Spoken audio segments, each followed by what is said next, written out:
Hello everyone, welcome to my YouTube channel. ඉතින් අදත් මගේ වීඩියෝ එකට ඔයාලා හැමෝම ආදරෙන් පිළිගන්නවා. අද මම ඔයාලට අරගෙන ආවේ ටිකක් විශේෂ වීඩියෝ එකක්. ඔයාලා මගේ රික්වෙස්ට් කරපු විදිහේ වීඩියෝ එකක්. ඔයාලා මට කමෙන්ට් කරලා මගේ අහපු ගොඩක් ප්‍රශ්න වලට උත්තර තමයි අද මම මේ වීඩියෝ එකෙන් ඔයාලට අරගෙන ආවේ. ඉතින් මම හිතනවා මේ වීඩියෝ එක ඔයාලට ගොඩක් වැදගත් වෙයි කියලා.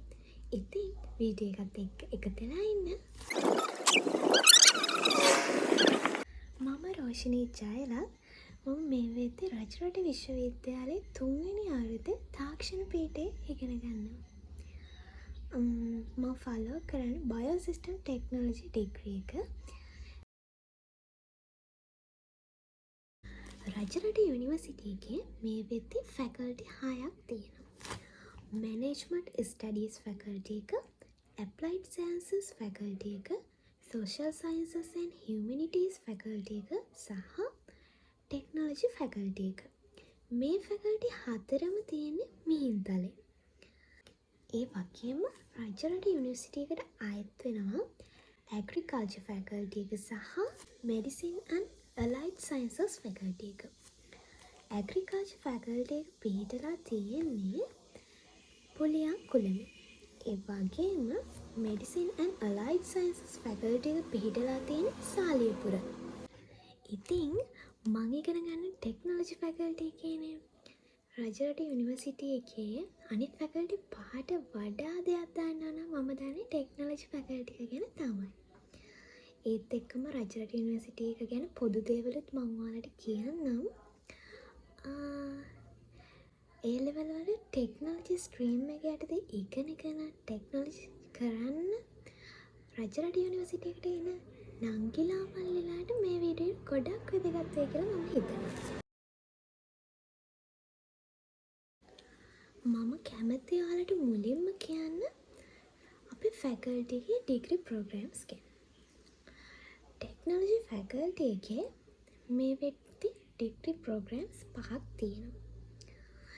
ඒ ලෙවල් වලට ටෙක්නොලොජි සබ්ජෙක්ට් එක යටතේ ඉගෙනගෙන එන ඔයාලට මේ ඩිග්‍රී ප්‍රෝග්‍රෑම්ස් 5 යටතේ ඉගෙන ගන්න පුළුවන්. මේ තමයි ඒ degree programmes 5. Bioprocess Technology, Food Technology, Electrical and Electronic Technology, Materials Technology and Information Communication Technology. ඔයාලා ඒ ලෙවල් වලට PPT පැත්තෙන් ඉගෙන ගත්තොත් ඔයාලට මේ Bioprocess Technology and Food Technology කියන ඩිග්‍රී ප්‍රෝග්‍රෑම්ස් ටික ෆලෝ කරන්න පුළුවන්.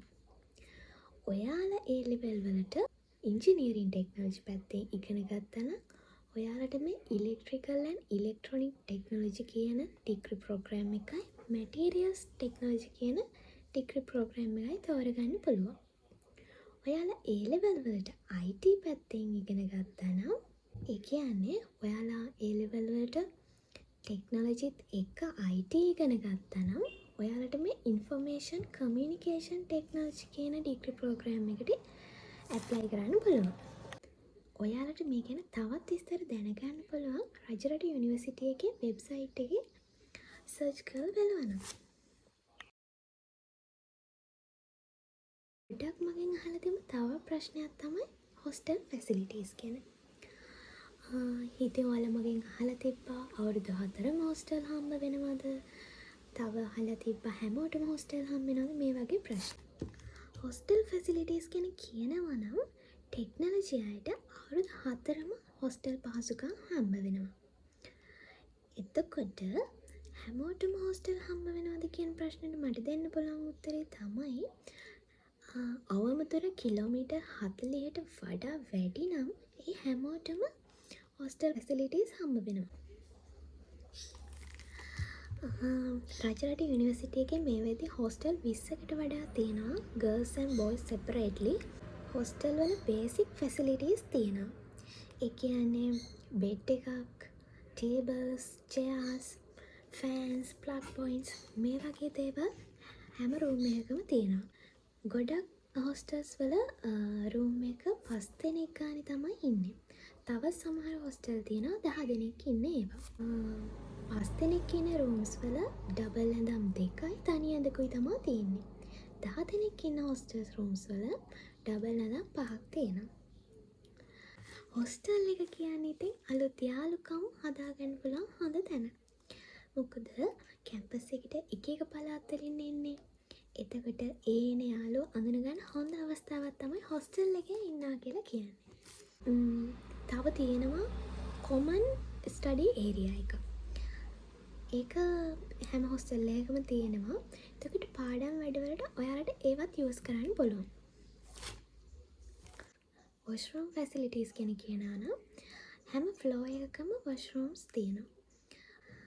ඔයාලට ගර්ල්ස් හොස්ටල් එක මොන වගේද කියලා බලන්න කැමති නම් මම ඔයාලට වීඩියෝ එකක් කලින් අප්ලෝඩ් කරලා තියෙනවා. ඔයාලට ඒකෙන් අයිඩියා එකක් ගන්න පුළුවන්. ඊළඟ ප්‍රශ්න විදිහට මම තෝරගත්තේ ඔයාලා ගොඩක් තවත් අහලා තිබ්බ ප්‍රශ්නයක් තමයි වතුර. රජරට වතුර හොඳයිද? මේක තමයි ඔයාලා ගොඩක් අය මගෙන් අහලා තිබ්බ ප්‍රශ්නේ. රජරට වතුර හොඳයිද කියලා අහලා තියෙන ප්‍රශ්නෙට මට කියන්න තියෙන්නේ අපිට හම්බ වෙන්නේ ෆිල්ටර් වතුර. හැම හොස්ටල් එකකම ෆිල්ටර්ඩ් වතුර ගන්න පුළුවන් විදිහේ පහසුකම් හදලා තමයි තියෙන්නේ. ඉතින් මම හිතනවා රජරට වතුර සේෆ් කියලා. හොස්ටල් වලට අමතරව කැම්පස් එකේ ගොඩක් තැන්වල මේ ෆිල්ටර් වතුර ගන්න පුළුවන් විදිහට පහසුකම් හදලා තමයි තියෙන්නේ. ඉතින් අපිට ඒවත් යූස් කරන්න පුළුවන්.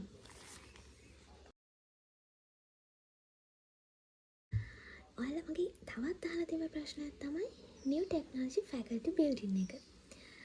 ඉතින් කලින් අපිට ටෙක්නොලොජි ෆැකල්ටි එක තිබුණේ පොඩි බිල්ඩින් එක. දැන් අපිට අලුතෙන් ලංකාවේ තියෙන ලොකුම ටෙක්නොලොජි ෆැකල්ටි එක හම්බ වෙලා තියෙනවා. අපිට දැන් අපේ ස්ටඩීස් ලෙක්චර්ස් එහෙමත් මේ අලුත් ෆැකල්ටි බිල්ඩින් එකේ යනවා. ඒ වගේම ඊට අමතරව ලයිබ්‍රරීස් අපිට තියෙන සුකෝපභෝගී ඔඩිටෝරියම් එකකුත් ලොකුම ලොකු මේ වගේ ගොඩක් පහසුකම් අපේ අලුත් බිල්ඩින් කම්ප්ලෙක්ස් එකේ තියෙනවා. මං හිතනවා අලුතින් අපේ ෆැකල්ටි එකට එන්න බලාපොරොත්තු වෙන නංගි ළමයිලා ඔයාලා තමයි ගොඩක්ම වාසනාවන්ත. මොකද ඔයාලට මේ තියෙන ඔපචුනිටිස් හැම දෙයක්ම හම්බ වෙනවා. ඔයාලා තවත් මගේ රික්වෙස්ට් කරලා තිබ්බ ප්‍රශ්නයක් තමයි ඇකඩමික්. ටෙක්නොලොජි ෆැකල්ටි එකේ ඇකඩමික් ගැන කියනවා නම් මේ වෙද්දී 19 20 21 22 සහ 22 23 කියන ඉයර්ස් වල මේ බැච් 4 ඉගෙන ගන්න. ඉතින් ඇකඩමික් වලට අමතරව ස්පෝර්ට්ස්, ඩාන්සිං, සිංගිං, ෆොටෝග්‍රැෆි මේ දේවල් වලට කැමති ඔයාලට මේ දේවල් වෙනුත් ඉස්සරහට යන්න ලොකු ඔපචුනිටිස් තියෙනවා. ඔයාලට පුළුවන් මේ දේවල් වෙනුත් ඉස්සරහට යන්න. රජරට යුනිවර්සිටි එකේ කැන්ටින් ෆැසිලිටීස් ගැන කියනවා නම් කැන්ටින් ගොඩක් තියෙනවා. ඔයාලට මේ හැම එකක්ම යූස් කරන්න පුළුවන්. ඒ වගේම අවම ගානක් යටතේ තමයි හැම කෑම එකක්ම වගේ තියෙන්නේ. ප්‍රධානම විදිහට ඔයාලා මගෙන් අහලා තිබ්බ ප්‍රශ්න වගේකට තමයි අද මම මේ වීඩියෝ එකෙන් මේ විදිහට උත්තර අරන් ආවේ. ඉතින් මීට අමතරව ඔයාලට තවත් ප්‍රශ්න තියෙනවා නම් ඔයාලට ඒවා කමෙන්ට් සෙක්ෂන් එකේ දාන්න පුළුවන්. මම හිතනවා මේ වීඩියෝ එක ඔයාලට ගොඩක් වැදගත් වෙන්න ඇති කියලා. එහෙනම් අදට මේ වීඩියෝ එක මෙතනින් එන්ඩ් කරන්න. ඔයාලා හැමෝටම සුබ දවසක්. ඔයාලා මගේ channel එකට අලුත් නම් මාව subscribe කරලා මාත් එක්ක එකතු වෙන්න කියලා ආදරෙන්